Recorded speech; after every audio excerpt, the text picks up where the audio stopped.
안녕하십니까. 독서하는 마라토너 박종필입니다. 자, 이곳 잠실 나들목에서 서쪽 방향을 촬영하고 있습니다. 자, 현재 시각은 2022년 11월 11일 금요일 아침 6시 36분입니다. 자, 오늘 빼빼로 데이입니다. 11월 11일입니다. 제가 자전거를 타고 동쪽 방향으로 이동하면서 계속 촬영하겠습니다. 화이팅! 오늘은 여전히 요 며칠 계속 미세먼지가 있는데요. 그래서 마스크를 착용하고 자전거를 타면서 촬영하겠습니다.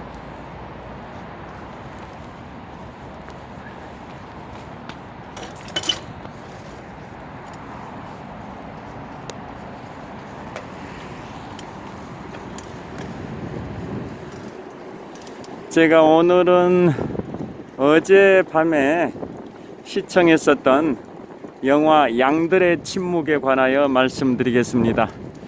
자, 양들의 침묵 들어보셨을 겁니다. 1991년에 개봉이 됐으니까 31년 전에 개봉됐고, 그 이듬해인 1992년에 아카데미상 5관왕을 했었습니다. 그 5관왕을 했는데 그 중에서도 이제 아카데미상 여러 부문이 있는데요. 핵심적인 부문이 나무주연상, 여우주연상, 작품상, 감독상, 각색상, 이 부문이 아카데미상 부문에서도 가장 핵심적인 부문이라고 합니다. 그래서 그 핵심적인 부문 5개 부문의 상을 받은 5관왕은 그랜드 슬램이라고 표현하는데요. 아카데미상 그랜드 슬램을 달성했던 작품이 1929년 아카데미상 시작 이후 93년의 역사에 있어서 단 3개의 작품만 있다고 합니다.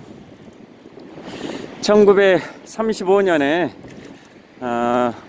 어느 날 밤에 생긴 일, 그 다음에 1976년에 뻐꾸기 둥지 위로 날아간 새, 그 다음에 1992년에 양들의 침묵, 이상 3작품만, 세 영화만 아카데미상 93년의 역사 속에서 아카데미상 핵심 부문 5개 부문을 석권해서 5관왕을 받은 작품이 이상 3작품만 있다고 하는데요. 다시 말씀드리면 나무주연상, 여우주연상, 작품상, 감독상, 각색상, 이 5개 부문을 석권한 그랜드슬램 작품이 3작품입니다. 그 중에 하나가 바로 양들의 침묵입니다. 그래서 어젯밤에 제가 재밌게 시청을 했었는데요. 줄거리 내용을 말씀을 드리면 주인공이 조디 포스터입니다. 잘 아시다시피 조디 포스터고 FBI 수습 요원으로 나옵니다. 조디 포스터. 그 다음에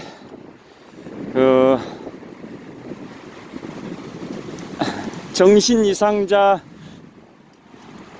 수감자 교도소에 수감되어 있는 전직 정신과 의사 한니발 렉터라고 있습니다. 그 영화배우 한니발 렉터, 이 배우가 전직 정신과 의사인데 정신 이상자 수감 교도소에 수감되어 있는 그 살인마로 나오죠.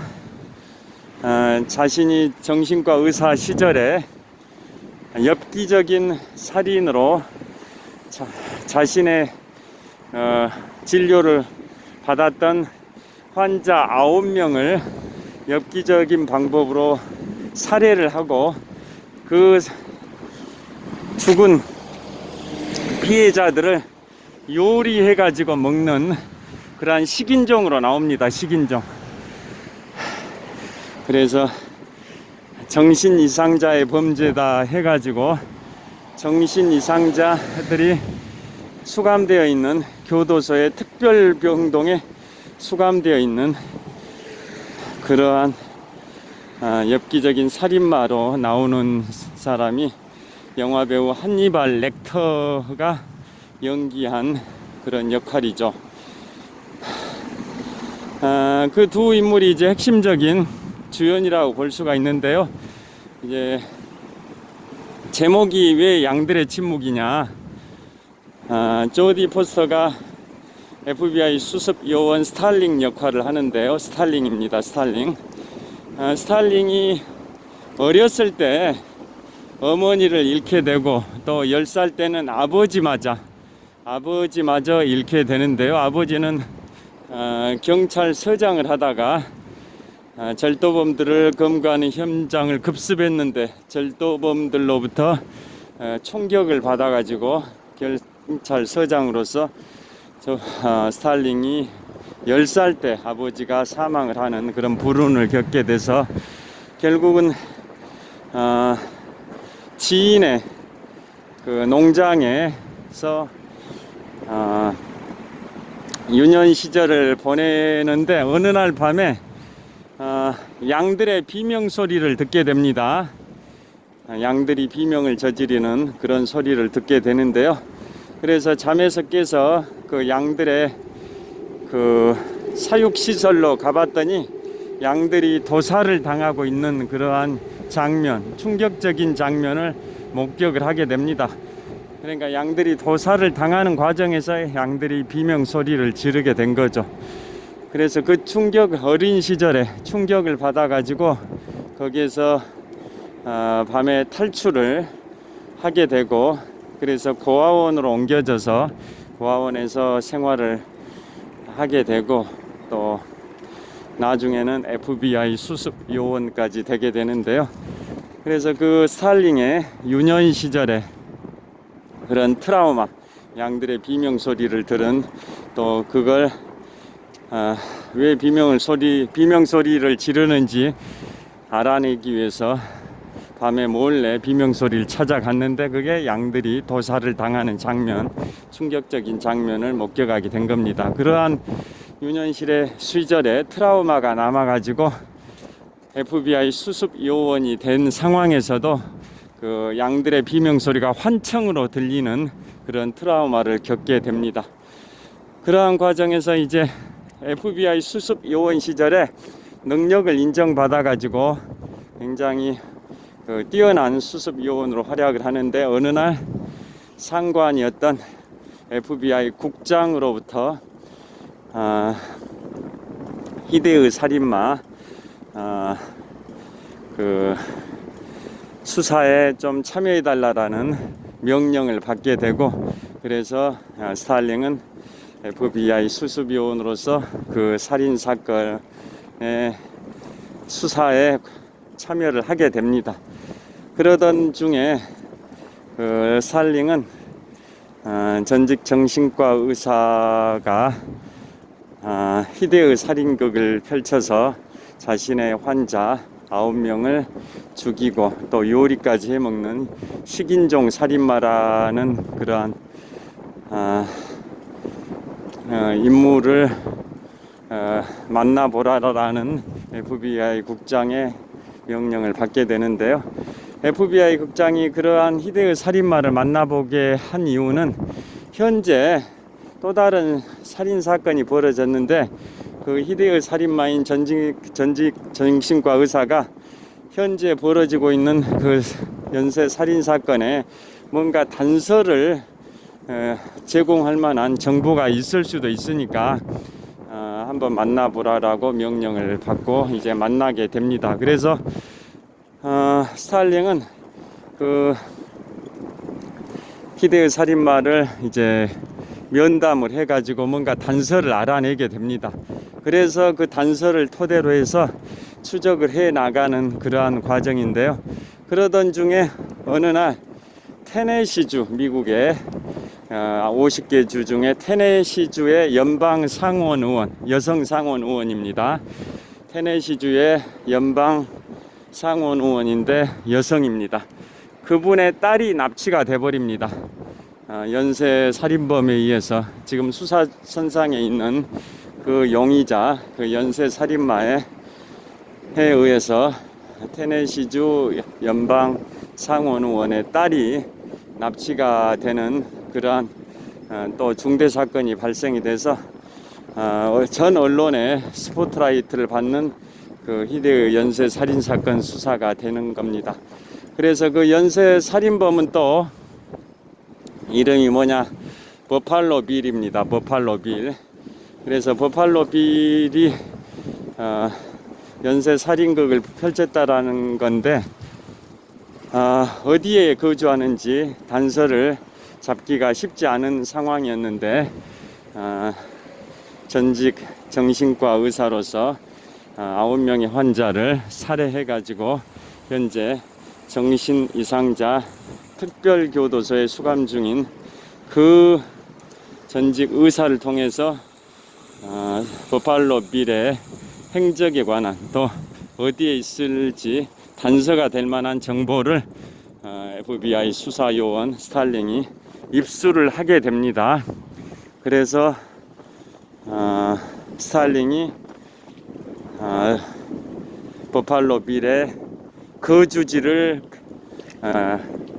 알게 되고, 그래서 거기 가서 결국은 버팔로 빌과의 이런 숨막히는 그러한 숨바꼭질 속에서 버팔로 빌은 전기를 끊어버리고 방을 어둠 속으로 잠기게 한 상황에서 자신은 야간 투시경, 적외선 투시경을 통해서 스탈링의 움직임, 일거수일투족을 다 알게 되면서 스탈링을 이제 드디어는 죽이려고 하죠. 그 상황에서 스탈링이 본능적으로 모든 집중력을 발휘해 가지고 버팔로 빌이 자신을 죽이려고 하는 순간 직전에 스탈링이 그 버팔로 빌을 사살을 하고, 그 다음에 거기에 갇혀있던 테네시주 연방 상원 의원의 딸을 구출을 하게 되고, 그래서 그 공로를 인정받아서 스탈링 요원은 FBI 수습 요원에서 정식 FBI 요원으로 발탁이 되는 과정을 거치게 됩니다. 그런데 그 과정 속에서 버팔로 빌을 찾게 만드는 결정적 단서를 제공했던 전직 정신과 의사이자 9명의 환자를 연쇄 살인하고 그 죽인 환자들을 요리해 먹어서 식인종으로 희대의 살인마라고 일컬어졌던 그 요원은 탈출을 합니다. 원래 이제 테네시주 연방 상원 의원이 자신의 딸을 납치한 버팔로 빌에 관한 정보를 전직 정신과 의사 희대의 살인마 9명의 환자를 살해한 그 전직 정신과 의사 한니발 렉터가 연기한 그 사람이 버팔로 빌에 관한 정보를 제공하면 현재 수감 중인 볼티모어의 감옥에서 테네시주에 있는 멤피스에 있는 보다 좋은 환경의 교도소로 옮겨주겠다라는 제안을 받고 약속을 받고 정보를 제공을 했었는데요. 그래서 정보를 제공을 해서 결국은 볼티모어의 교도소에서 테네시주의 멤피스에 있는 교도소로 이송 중에 그 희대의 살인마는 경찰 두 명을 살해하고 탈출에 성공하죠. 그 다음에 탈출 후에는 FBI 수습요원 스탈링이 그 버팔로 빌을 검거하고 또 사살했다라는 뉴스를 듣고 또 정식 FBI 요원이 됐다라는 것까지 뉴스를 듣고 알게 되고, 그래서 스탈링한테 축하 전화까지 하는데 자신은 탈출에 성공했다. 그래서 지금은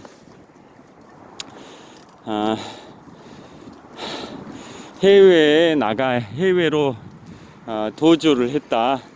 그런데 지금은 누구를 죽이기 위해서 이동을 하고 있다라고 스탈린한테 전화를 하게 되는데요. 누구를 죽이기 위해서 이동 중이냐면 자신이 볼티모어에 수감됐을 때 그 수감된 정신 이상자 특별교도소의 소장을 죽이기 위해서 이동 중이다. 왜냐?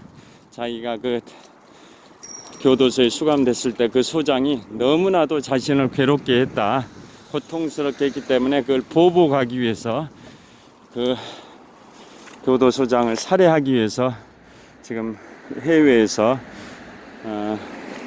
그를 추적 중이다.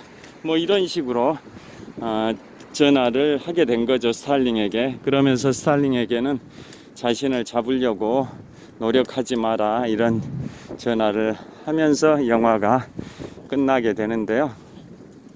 그 양들의 침묵, 그 영화가 바로 1991년에 개봉되고 1992년에 아카데미 상 5관왕, 그 중에서 아카데미상 5관왕을 했을 뿐만 아니라 아카데미상 여러 부문 중에 핵심적인 부문 5개 상을 수상한 그러한 쾌거, 즉 그랜드 슬램을 달성을 하게 됩니다. 그래서 그게 개봉된 지 31년이 된 영화인데요. 어젯밤에 TV 케이블 방송에서 보여줘서 어제 재밌게 시청했던 작품입니다. 정말 범죄 스릴러의 수작이라고 평가받는 양들의 침묵입니다.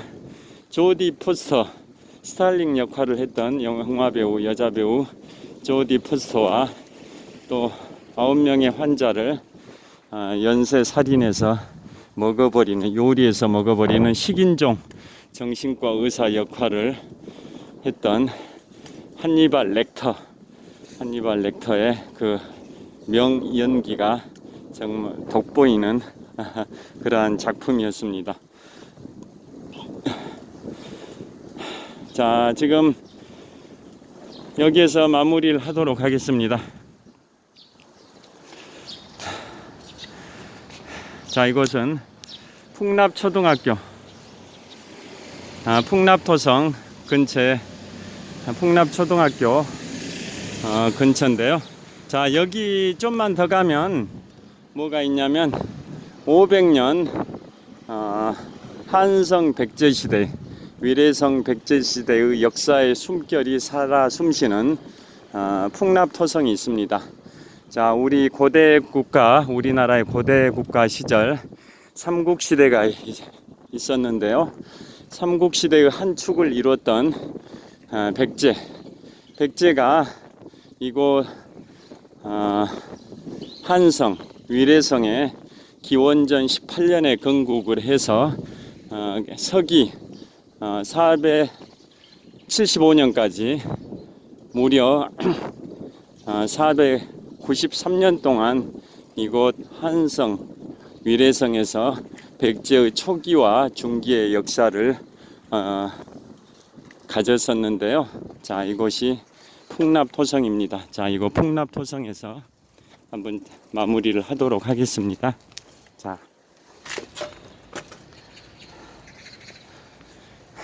자, 이곳이 풍납토성입니다. 자, 여기는 과거와 현재가 공존하는 공간입니다. 자, 보시다시피 제가 풍납토성에서 서쪽 방향을 촬영하고 있는데요. 자, 롯데월드 타워가 보입니다.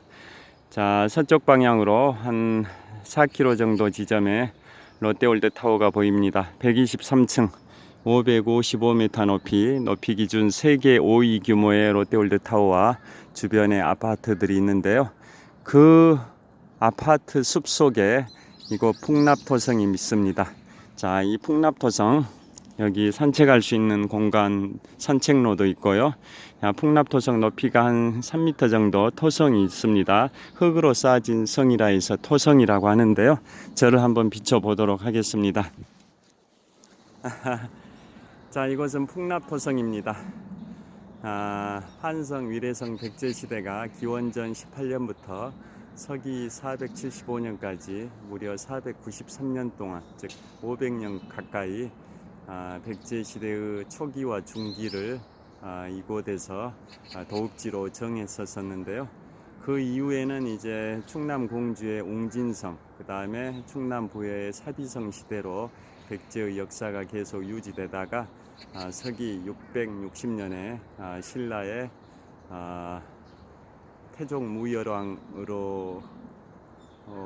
태종무열왕에 의해서 백제가 멸망이 됐습니다. 그 백제의 역사의 초기와 중기를 도읍지로 삼았던 곳이 바로 이곳 풍납토성입니다. 그래서 그 당시에는 성이 백제 위례성, 한성 백제 시대의 성이 남성과 북성으로 있었습니다. 남쪽에 있는 토성이 바로 지금 올림픽공원 안에 있는 몽촌 토성이고요. 북쪽에 있는 토성이 이곳 풍납토성입니다. 그래서 남쪽에 있다 해서 남성, 북쪽에 있다고 해서 북성이라고 하는데요. 남성은 올림픽공원 안에 있는 몽촌 토성이고, 북성은 이곳 풍납토성입니다. 자, 2000년 이상의 역사가 살아 숨쉬고 있는 이곳 위례성, 한성 백제 시대의 유적지 풍납토성에서 지금 서쪽 방향을 촬영하고 있습니다. 롯데월드 타워가 보입니다. 자, 이제 마무리하겠습니다. 현재 시각은 2022년 11월 11일 금요일 빼빼로 데이입니다. 아침 6시 55분 정도 됐습니다. 자, 오늘은 영화 양들의 침묵, 아카데미 5관왕, 그것도 그랜드 슬램을 달성한 양들의 침묵에 관하여 소개를 해드렸습니다. 조디 포스터와 한니발 렉터의 명연기가 돋보이는 양들의 침묵, 정말 좋은 작품인 것 같습니다. 자, 화이팅! 오늘도 유쾌, 상쾌, 통쾌한, 행복한, 즐거운, 보람찬 하루 되시길 빌겠습니다. 시청해 주셔서 감사합니다. 자, 풍납토성입니다. 서쪽 방향에 롯데월드 타워가 보입니다. 좋은 하루 되십시오. 감사합니다.